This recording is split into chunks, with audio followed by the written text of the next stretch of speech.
Улучшение жизни в стране и в регионе происходит в том числе благодаря большой работе «Единой России», отметил Владимир Уйба на конференции Сыктывкарского отделения. В своем напутствии региональный лидер подчеркнул важную роль местных и первичных ячеек как самых близких к жителям городов, деревень и сел региона. Об отчетно-выборной кампании партии в Коми в материале Ольги Коняевой. Сплоченность, командный дух и высокий политический тонус. Но лидерство для партии не самоцель, отмечает региональный лидер «Единой России» глава Коми Владимир Уйба в приветствии. Важно сохранять и использовать политическое первенство во благо людей. Отчетно-выборные конференции сейчас проходят во всех 20 местных отделениях. Сыктывкарская – самое большое в регионе. Столичная ячейка партии, как и сама столица, должны быть примером во всем. И требования к ней повышенные. Когда я очень активно каждый день начинаю работу с того, что посылаю информационные сигналы и Наталье Семеновне, и Анне Феликсовне в том, что есть у нас предмет критики людей, как зимой, так и летом, как по сетям, так и по снегу, как по невыполненным обещаниям по расселению. С моей стороны идет ежедневное влияние, давление, если хотите, на власти, на партию, в том смысле, что это сигналы от людей, и на них нужно реагировать, что мы в общем и делаем. Работа, она подразумевает под собой, иногда приходится переходить на тон требования. Но, повторяю, не потому, что я плохо или хорошо отношусь, это не про это, а про то, что от меня этого требуют люди, как, впрочем, и требуют Наталья Семеновна и от Анны Феликсовны. И, повторяю, в этом смысле столица должна быть законодателем моды, в том числе и моды отношения, бережного отношения к человеку и к той среде, в которой он проживает.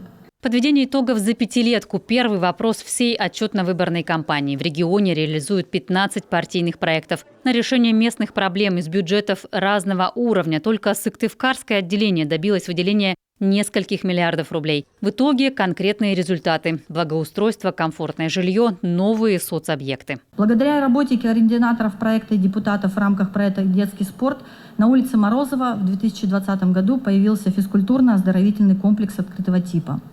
Проект «Новая школа» дал жителям Эжвы новый детский сад, а в поселке Краснозатонском в прошлом году, 1 сентября, дети уже пошли в новую, современную, комфортную школу.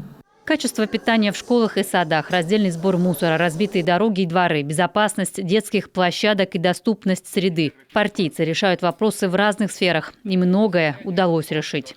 В рамках проекта «Городская среда» депутаты активно взялись за формирование органов территориального общественного самоуправления в своих округах.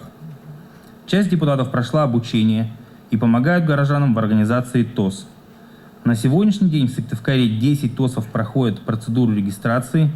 Один ТОС уже принял участие и победил в конкурсе на грант главы Республики Коми. В зимнее время в рамках проекта депутаты фракции проводят мониторинг уборки дворовых территорий и заездов во дворы. В весенний период мониторинг по уборке снега с крыш домов. И, конечно, поддержка самых незащищенных с помощью акций «Коробка храбрости», «Мой выбор», «Лучший друг». За 2 года партийная елка желаний в столице Коми подарила новогоднюю мечту 200 маленьким сыктывкарцам. Помощь ветеранам, пожилым людям с ограниченными возможностями усилена в условиях пандемии.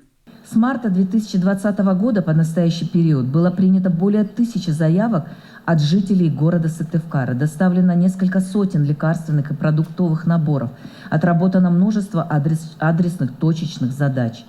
Волонтеры-юристы оказывали оперативную помощь по всем правовым вопросам, в том числе представителям самой пострадавшей сферы – малому и среднему предпринимательству.